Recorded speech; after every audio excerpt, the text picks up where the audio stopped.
Bar owner Jacques Moretti released on bail. Anger from victims' families.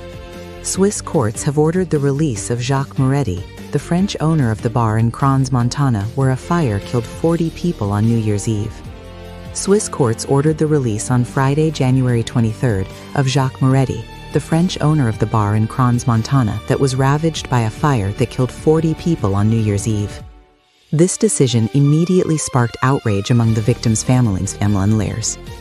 This is a scandal and a disgrace to the victims and their families, Jean-Luc Ador, the lawyer representing the relatives of a teenager who died in the tragedy at the Alpine Resort, told AFP.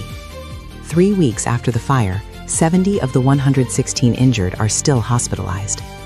Jacques Moretti was released from pre-trial detention after a close friend posted bail of 200,000 Swiss francs, approximately 215,000 euros, a court in the Swiss canton of Valais announced. As with his wife and co-owner Jessica, who remained free, the court imposed alternative measures on him designed to counter the risk of flight. According to the court, these are standard measures, such as a ban on leaving Switzerland and the requirement to report daily to a police station.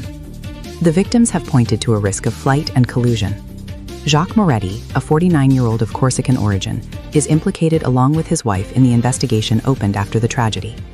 Before his provisional detention on January 9th, several lawyers representing victims or their families had already expressed surprise that the prosecution was not taking into account the risk of collusion or even flight by releasing him. My clients note that once again, no consideration has been given to the risk of the ruin and the disappearance of evidence, lamented Romain Jordan, a lawyer representing several victims' families, in a message to AFP on Friday. We want transparency, but fair and proper transparency, and releasing Mr. Moretti, with the risk of flight and collusion that exists, is not the way to achieve that. Laetitia Berdard-Citre, mother of Arthur, who died in the Crans Montana fire, also commented on BFTV. This is an unexpected and particularly shocking decision for my client and the victims' families, Christopher de Galambert, the lawyer of the father of a deceased child, told AFP. Very serious suspicions hang over Jacques Moretti, he added, mentioning the risk of flight to France, and particularly to Corsica, where the defendant has known ties. He also questioned the risk of collusion, whether with third parties or even between the Moretti couple themselves. The outrage has even reached Italy, the country of origin of many of the victims, where Foreign Minister Antonio Tajani said he was speechless at this release, which he considers a true affront to the feelings of the families who lost their children.